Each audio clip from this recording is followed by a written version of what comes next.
नमस्कार आपको स्वागत जनावि आपंकर प्रिय चैनल शिक्षा मंदिर को किसी नुआ नुआ अपडेट सह आगु कही रखी जो मैंने चैनल टी प्रथम थर विजिट करुँच चैनल टी सब्सक्राइब कर दिंतु और नोटिफिकेशन बेल दबाई दिंतु जहाँफल आम जहाँ नुआ नुआ न्यूज अपडेट अपलोड करूँ आपण पाखु सीधा सड़क नोटिफिकेशन जापर और आपड़ सर्वप्रथम इनफर्मेशन पाइबार सफल हे और सेयार कर सांगसाथी सब बांटी पारे। तो चलते आलोचना करवा कौन रही आज प्रथम अपडेट आगु कही रखी description box Telegram channel link को टच करूँ और जॉइन कर जातु से समस्त प्रकार पीडीएफ उपलब्ध होती जहाँकि आपण अति उपादेय होता है।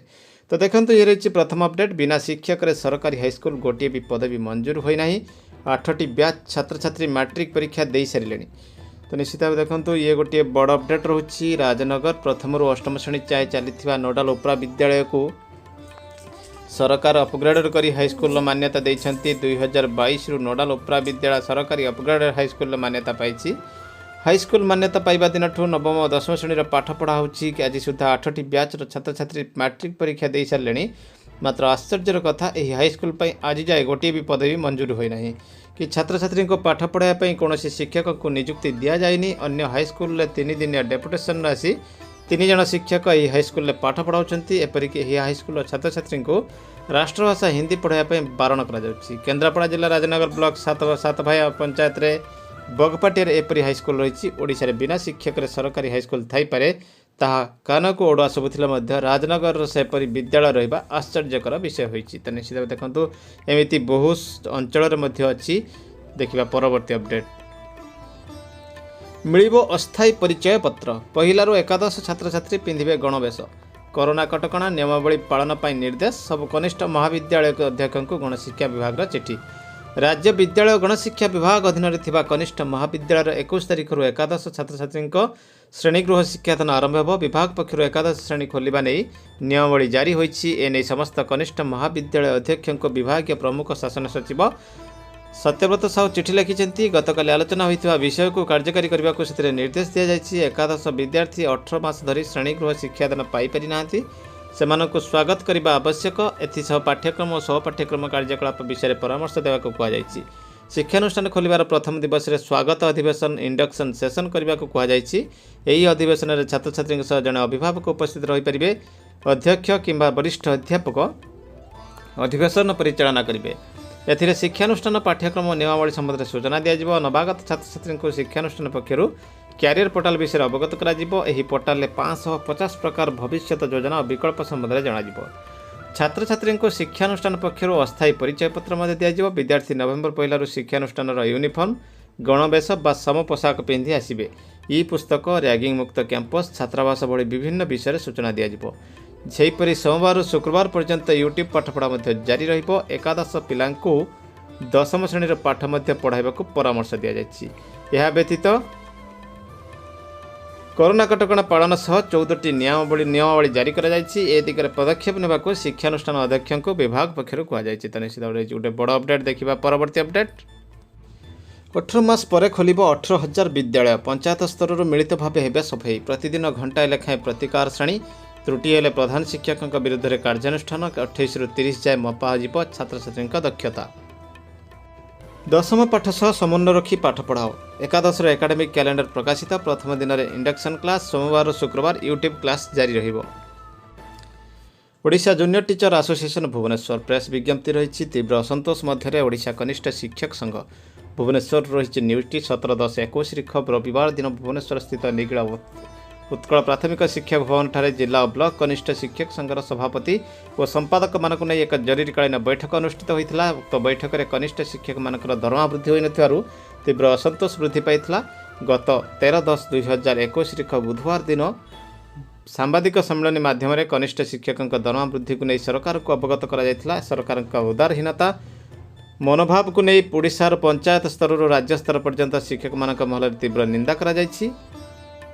शिक्षा भली एक गुरुत्वपूर्ण विभाग में कार्य करुवा कनिष्ठ शिक्षक माने सरकार को समस्त कार्य साहाय्य और सहयोग करुवा बेले 2016 मसीह एपर्यंत दीर्घ 5 वर्ष है से दाबी को पूरण करना। विभिन्न पर्यायर सरकारी स्तर में अन्य कर्मचारी मैंने उपकृत होते बेले कनिष्ठ शिक्षक मान दाबी को प्रतिश्रुति दे सीमित रखा। राज्यर दरदाम हु हु बढ़ुवा बेले 6,512 टंकार जड़े शिक्षक किपरि चलिब ताहा केही हृदयंगम करूना। तेणु यही थर सरकार कनिष्ठ शिक्षक मान दाबी को हृदयता सह ग्रहण कर दरमा वृद्धि सह आनुषंगिक समस्यार समाधान न कले पंचायत स्तर राजधानी पर्यंत सरकार विरुद्ध में प्रतिवाद स्वर उठिब बोली संघ कर्मकर्ता मैंने मत व्यक्त करते। तो निश्चित भाव देखो ये गोटे रही युक्तियुक्त दाबी रही जहाँकि सरकार तरफ दृष्टिपात होगा आवश्यक। देखिए परवर्ती अपडेट। केंद्र शिक्षा मंत्री धर्मेंद्र प्रधान हस्तक्षेप इंटीग्रेटेड बीएड एमएड छात्र छात्री को नियुक्ति बाट फिटिला। विचित्र शिक्षानीति कारण चाकरी वंचित थे शह शह छात्र छात्री। दीर्घ प्रतीक्षार अवसान घटी बेले समन्वित इंटीग्रेटेड बीएड एमएड छात्र छात्री को नियुक्ति बाट फिटी। केंद्र शिक्षा मंत्री भाव धर्मेंद्र प्रधान दायित्व ने यह प्रसंग में एक बड़ पदक्षेप नहीं। पूर्व यह 3 वर्षीय पाठ्यक्रम में नाम लिखाई उत्तीर्ण होता छात्र छात्री प्राथमिक उच्च प्राथमिक उच्च विद्यालय कि कौन सरकारी वृत्ति में नियुक्ति सुजोग मिलू ना। एपरिक शिक्षक योग्यता परीक्षा कनिष्ठ गवेषणा सहायक यूजीसी एनईटी आवेदन करने को वंचित होते। यही पाठ्यक्रम अध्ययन कर छात्र छात्री एने छात्र छात्री पक्षर गला 3 वर्ष धरी बारंबार अभियोग विक्षोभ हो आसूला। तत्कालीन उत्तर ओडिशा विश्वविद्यालय तथा वर्तमान महाराजा श्रीरामचंद्र भंजदेव विश्वविद्यालय यह आंदोलन आरंभ होता बेले 2019 मार्च मसरे संवाद एने सर्वप्रथम एक तथ्यभित्तिक खबर प्रकाश पाइला। पर यह आंदोलन बालेश्वर संबलपुर राजेंद्र कॉलेज समेत राज्य अन्य स्थान को व्यापी था। तेज केंद्र शिक्षा मंत्री भाव दायित्व ने धर्मेंद्र प्रधान यह समस्या को हृदयंगम कर यार समाधान दिगरे प्रक्रिया आरंभ करते। 14 तारिख में शिक्षा मंत्रालय पक्ष विधि भाव गेजेट प्रकाश पाई। कौन प्रकाश पाई देखा तो देखो ये रही भारत गेजेट रही इंग्लिश नोटिफिकेशन देखो national council for teacher education notification 13 October 2021। तो देखो इन एक्सरसाइज ये जो रही in the said notification in paragraph 1 in sub paragraph I in clause A after the word figures brackets graduation with at least 50% mark and bachelor of education the following shall be inserted namely। तो जोटी थिला graduation with at least 50% mark आ bachelor of education qualification थिला तापरे एटा और लिखा जाई जोड़ा जीवो पोस्ट ग्रेजुएशन विथ 55% मार्क और equivalent grade and 3 year integrated BEd और एमएड। तो सेठी ये क्वालिफिकेशन को मध्य जोड़ी दिया जाइए। तो ये रही in the graduation in the said notification in paragraph 1 sub clause double I रही इन क्लास ए आफ्टर जो स्पेशल एजुकेशन रही graduation with at least 50% mark 1 year BEd special education रही तार पर रखी दी जाइए post graduate 55% mark 3 year integrated BEd and MEd. ये रही बड़ अपडेट रही जहाँकि बीएड एमएड जो क्लास 1 to V जदि रे से गोटे ब्रिज कोर्स करेंगे 6 मासर provided that the person who appointed as a teacher shall mandatory undergo 6 month bridge course 6 month bridge course करेंगे से। तो निश्चित भाव देखो ये रही गोटे बड़ अपडेट रही देखा परवर्ती अपडेट। तो निश्चित भाव बीएड एमएड पिला मिलला सुजोग शेष दाबी मानी सरकार। देखा परवर्ती update. Government Odisha department of school and mass education letter number रही 19,184 डेटेड 4/10/21 फ्रॉम श्री रतिकांत महापात्र पाखर रही FA cum additional secretary to government को रही through the director elementary education Odisha Bhubaneswar the director secondary education Odisha Bhubaneswar को रही चिठी preparation of revised estimate for 2021-22 and budget estimate 2022-23। तो 22-23 budget estimate करने कहुई रिवाइज्ड एस्टिमेट 2021-22 कहुई यार जो रही सब बहुत गुड़े क्राइटेरिया रही द एडमिनिस्ट्रेटिव एक्सपेंडिचर। तो ये रही सबुगुड़िक डाटा 19/11/2021 मध्य पहुँचार आवश्यकता रही बजेट एस्टिमेट रही आईएफएमएस तरफ ना से फिक्स कर रेस्पॉन्सिबिलिटी फिक्स करा से डीडीओ मान। तो प्लाटफर्म 30/11/2021 सुधा सब एक्सपेंडिचर प्रपोजल इनिशिएटेड होता द्वारा। तो निश्चित बजेट पर आसी जाइए गोटे चिठी। देखा परवर्ती अपडेट। ये रही office of the district education Berhampur. तो देखो 15,892 लेटर डेटेड रही 16/10/21 टू ऑल बीओ को रही चिठी issue of promotion order of elementary teachers from level 4 headmaster to level 3 headmaster primary school and headmaster of upper primary school level VB to level VA। तो निश्चित भाव देखिपे ये गोटे बड़ अपडेट रही प्रमोशन रही चिठी with reference to the subject cited above I am to inform you that यह सब कैटेगोरी टीचर मानू प्रमोशन देवाई कहुई you are requested to examine the select list को एग्जामिन कर देवाई कहुई काउंसलिंग ड्यूरिंग काउंसलिंग बिफोर 22/10 पूर्व काउंसलिंग हेब conduct of counselling at the block education office as per the following modalities. तो सेठी प्रत्येक ब्लॉक स्तर में हेब counselling On the basis of vacancies of level 3 senior headmaster PS, level 3 HM of UPS, level 4 HM PS, level 4 graduate teacher arts and level 4 graduate teacher science, counseling will be done at block level by the BOs as per the guidelines issued by the government, void letter number under reference. तो यही गुड़े category सब गुड़िक जो रही vacancy को need अनुसार से करेंगे.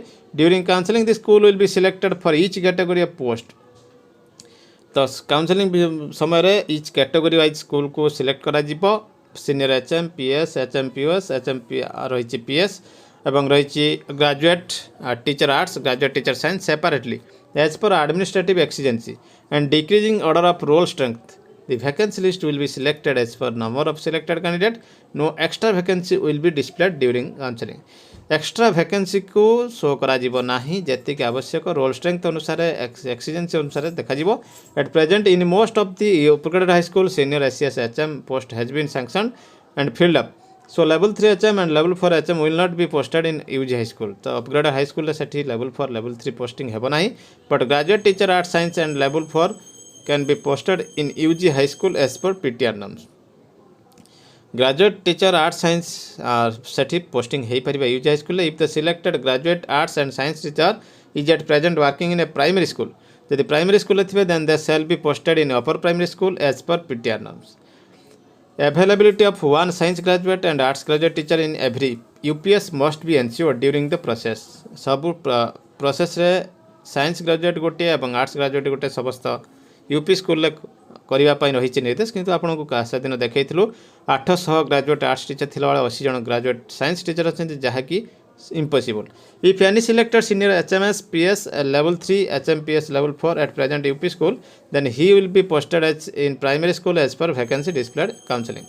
If there is no vacancy in primary school for the post of level 4 HM PS, then the selected candidate may be adjusted in existing project upper primary school as per vacancy decided. जदि level 4 vacancy न था से project primary adjust हो पारे. As per OSEPA norm only lady level 3 HM रही कोटी UPS जोटी KGB hostel अच्छी. Counselling shall be done simultaneously in all blocks and order shall be issued on the same day. गोटे दिन हेबा और गोटे दिन सरिबो.